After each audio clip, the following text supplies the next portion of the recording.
Assalamualaikum warahmatullahi wabarakatuh. Yang terhormat Bapak Arista Sunaryanto selaku mentor praktik kerja lapangan dan Ibu Ati Sumiati selaku dosen pembimbing.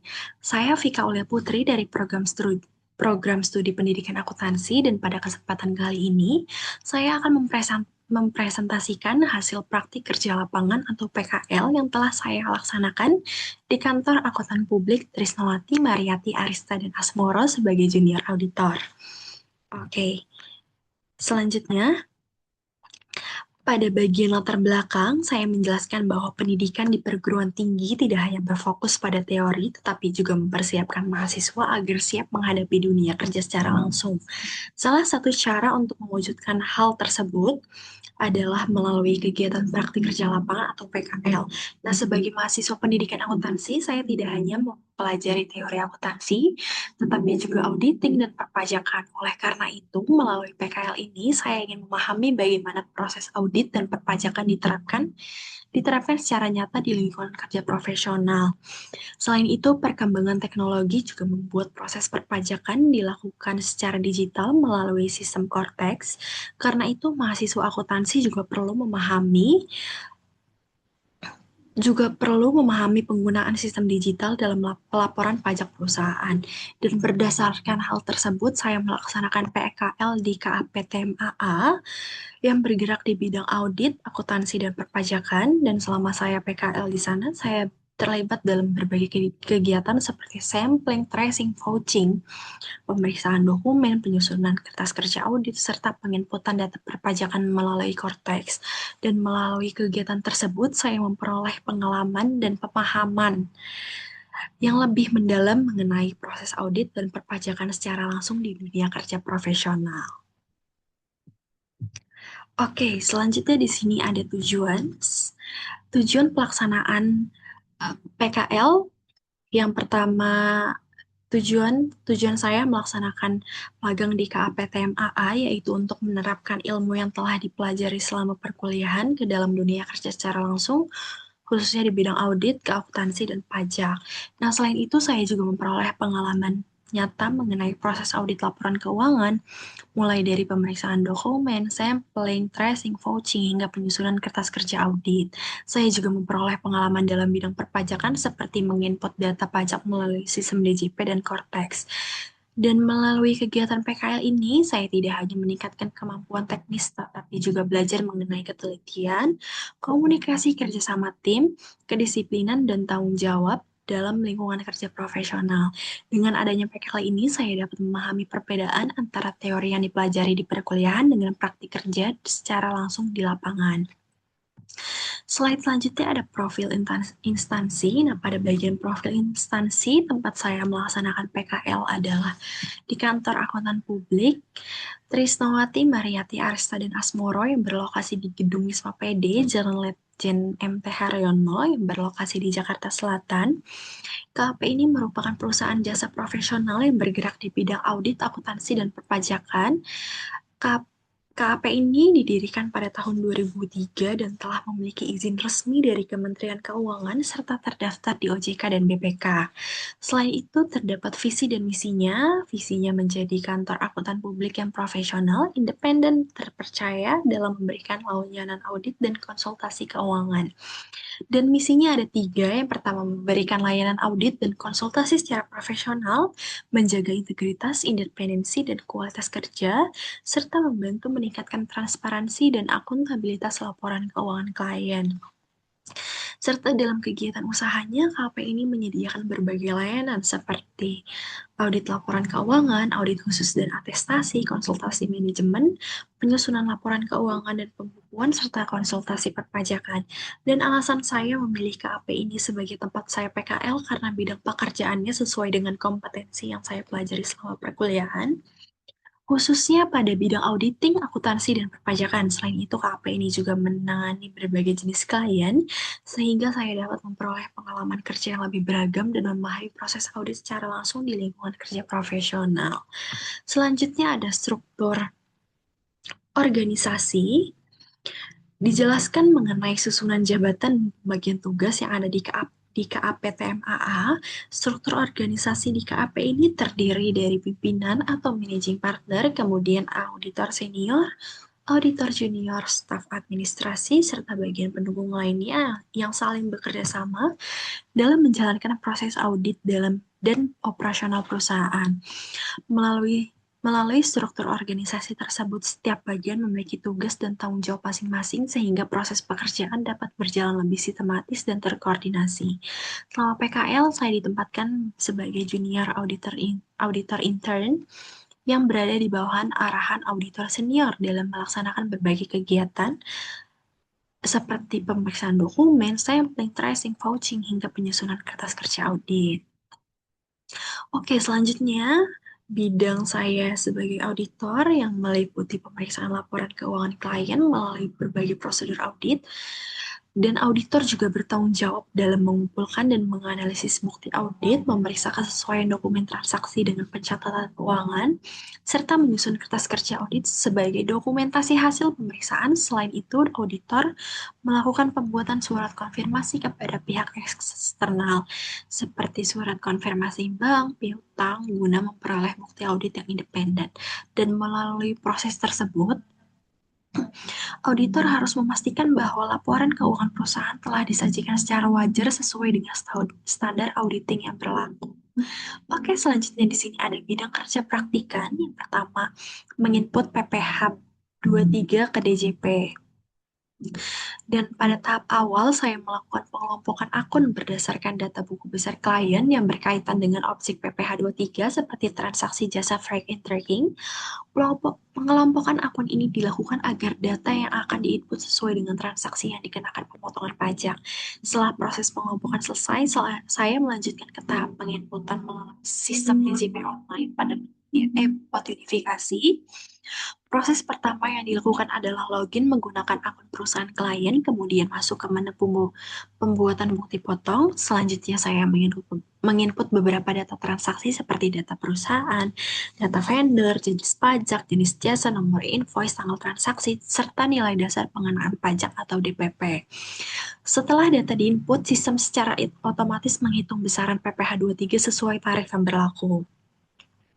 Dan pada tahap berikutnya, saya melakukan pengecekan ulang untuk memastikan seluruh data sudah benar dan sesuai dengan dokumen sumber. Setelah itu dilakukan proses penandatanganan elektronik dan penerbitan bukti potong pajak melalui sistem DJP online.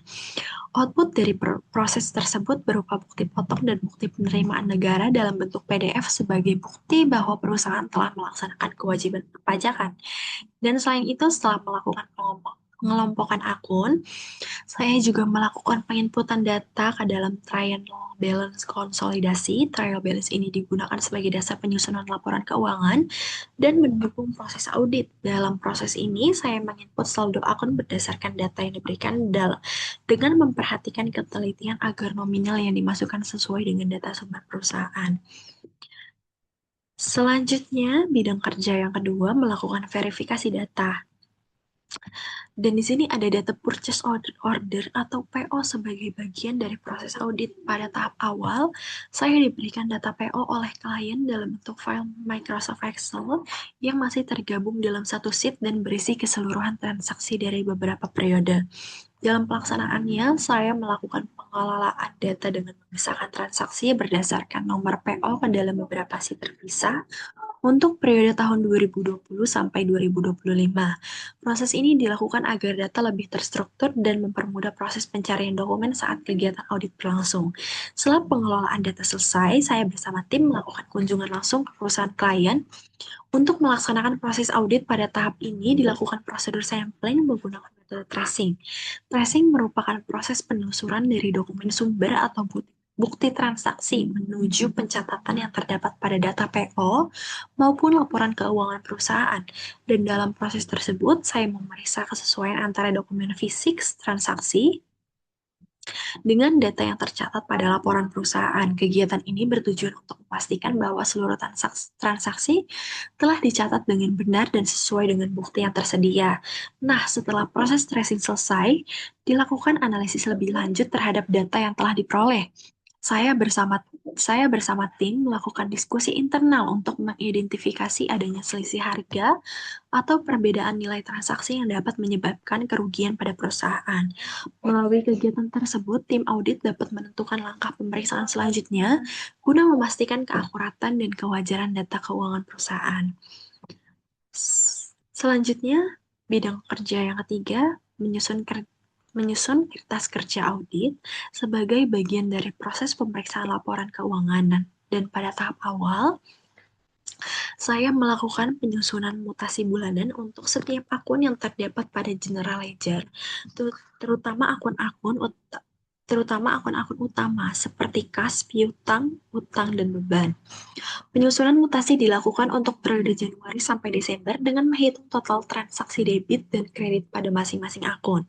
Setelah data mutasi selesai disusun, saya melakukan analisis terhadap transaksi yang memiliki nilai paling signifikan, khususnya pada akun kas dan beban. Pada akun beban, saya melakukan pemilihan sampel transaksi yang mewakili sekitar 60% dari total nilai beban.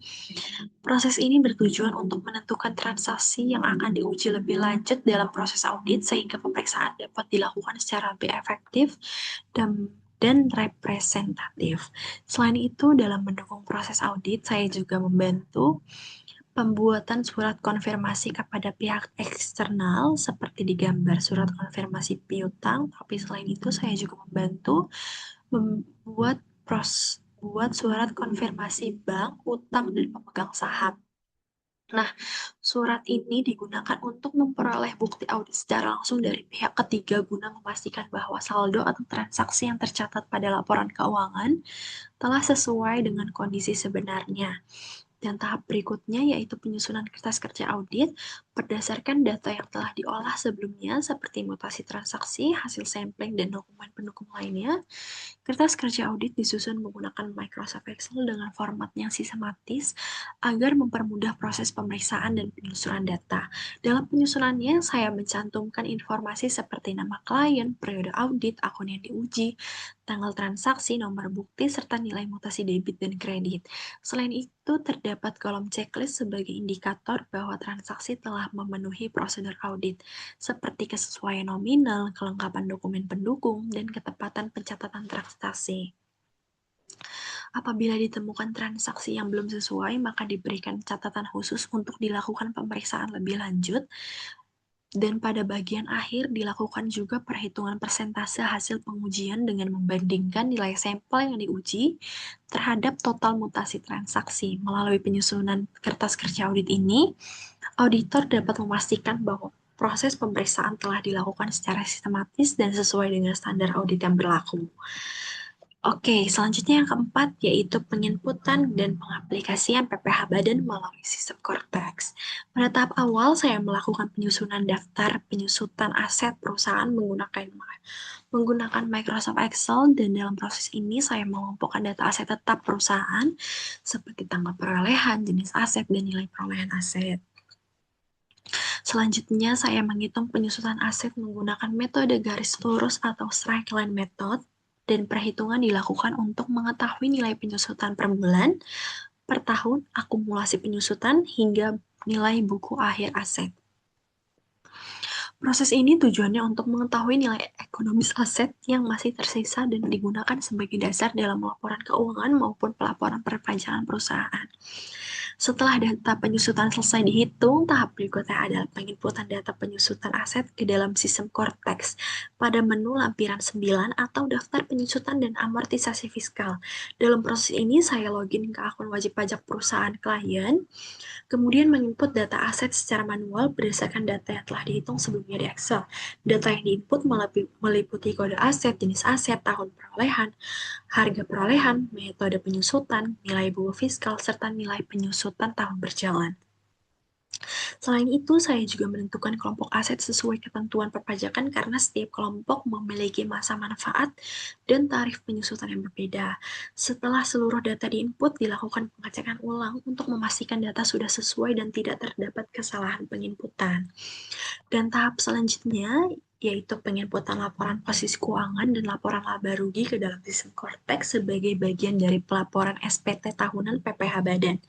Proses ini Saya menginput data laporan keuangan perusahaan berdasarkan trial balance dan laporan keuangan yang telah disusun sebelumnya. Dan data yang diinput pada laporan posisi keuangan meliputi aset, liabilitas, dan ekuitas perusahaan. Sedangkan pada laporan laba rugi meliputi pendapatan, beban, serta laba atau rugi perusahaan selama satu periode.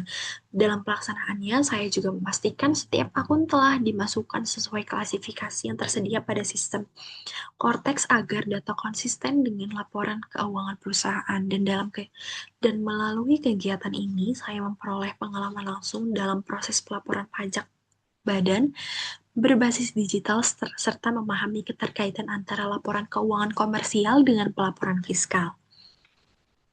Selain itu, kegiatan ini juga meningkatkan ketelitian dan pemahaman saya terhadap proses perpajakan perusahaan secara nyata.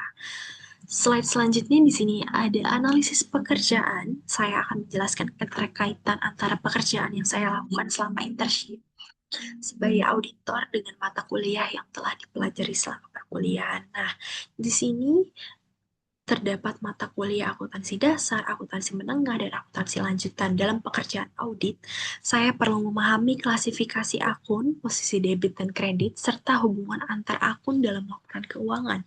Selain itu, saya juga menerapkan pemahaman mengenai laporan posisi keuangan, laporan laba rugi, penyusunan aset tetap, hingga analisis data keuangan saat melakukan pengecekan trial balance dan penginputan laporan keuangan ke sistem Cortex. Selanjutnya ada mata kuliah audit dan pajak yang paling relevan dengan internship saya sebagai auditor. Dan dalam proses audit, saya melakukan beberapa prosedur seperti sampling, tracing, dan vouching untuk memastikan bahwa transaksi yang tercatat telah sesuai dengan bukti yang ada. Selain itu, saya juga membantu penyusunan kertas kerja audit sebagai dokumentasi hasil pemeriksaan. Nah, pada bagian pajak, saya melakukan penginputan PPh Badan melalui sistem Cortex, mulai dari input penyusutan aset, laporan posisi keuangan, hingga laporan laba rugi perusahaan. Dari kegiatan tersebut, saya memahami bagaimana penerapan perpajakan dilakukan secara langsung di lingkungan kerja profesional, di lingkungan kerja secara langsung di lingkungan kerja profesional.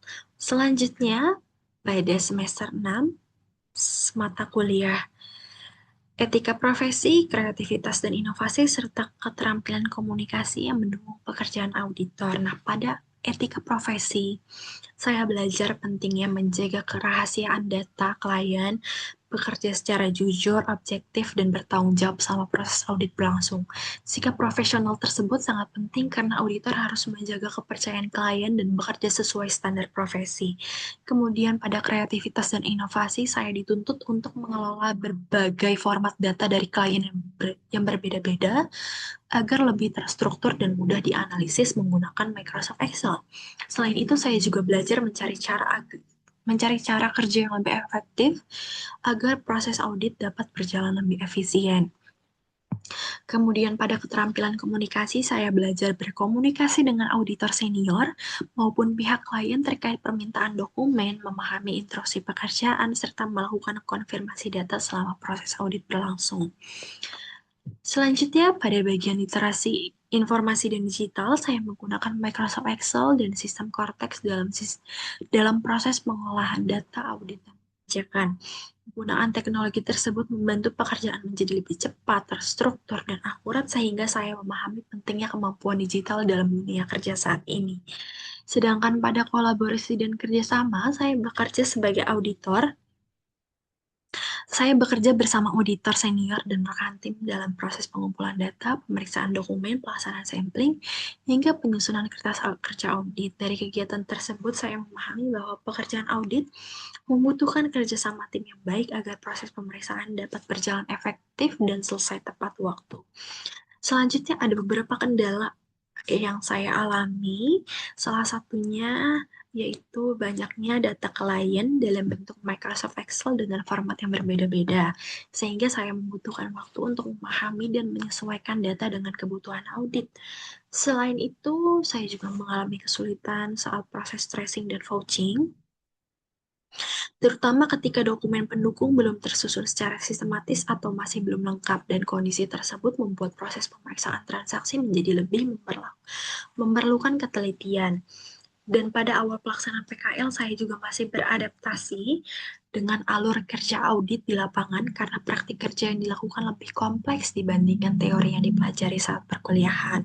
Selain itu, saya juga mengalami kendala dalam memahami penginputan data perpajakan melalui sistem Cortex karena harus memastikan kesesuaian antara laporan keuangan, penyusutan aset, dan data perpajakan perusahaan. Nah, untuk mengatasi kendala pengelola dan di sini ada solusinya dari kendala-kendala yang saya hadapi, yaitu yang pertama, mengatasi kendala pengolahan data yang berbeda-beda dari setiap klien. Saya mempelajari pola dan struktur data secara bertahap serta meminta arahan dari auditor senior terkait format dan kebutuhan data dalam proses audit. Dan dengan cara tersebut, saya dapat lebih memahami pengolahan data dan menyesuaikannya dengan kebutuhan pemeriksaan. Dalam mengatasi kendala dokumen pendukung, saya melakukan koordinasi dengan pihak klien untuk meminta dokumen tambahan, serta melakukan pengecekan ulang terhadap data yang tersedia. Selain itu, saya juga membuat daftar dokumen yang belum lengkap agar proses audit tetap dapat berjalan secara lebih terstruktur. Sementara itu, untuk memahami alur audit dan penggunaan sistem Cortex, saya aktif bertanya kepada pembimbing dan mempelajari kembali materi audit serta perbacakan secara mandiri.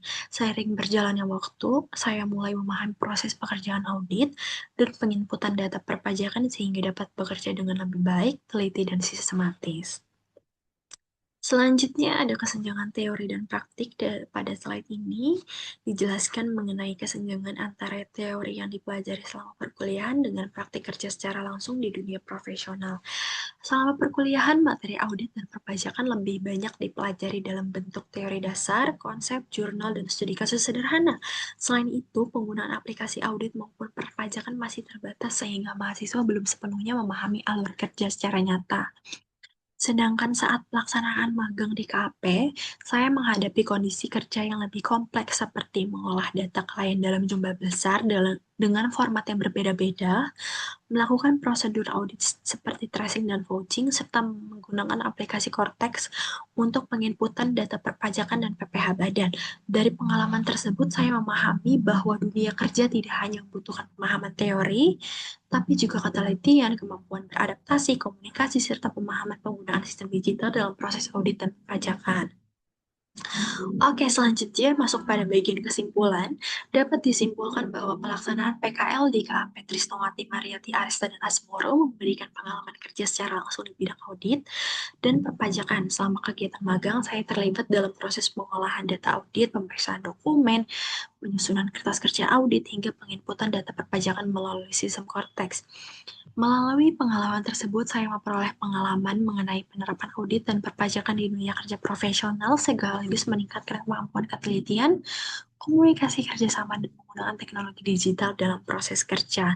Selanjutnya, pada bagian rekomendasi, mahasiswa yang akan melaksanakan PKL disarankan untuk mempersiapkan pemahaman dasar mengenai audit, perpajakan Microsoft Excel, serta penggunaan aplikasi digital seperti Cortex sebelum memasuki dunia kerja.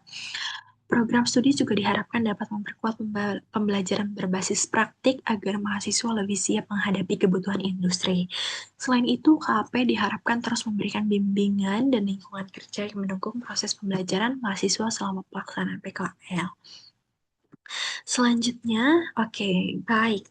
Demikian presentasi yang dapat saya sampaikan mengenai hasil praktik kerja lapangan di KAP Trisnowati Mariati Arista dan Asmoro.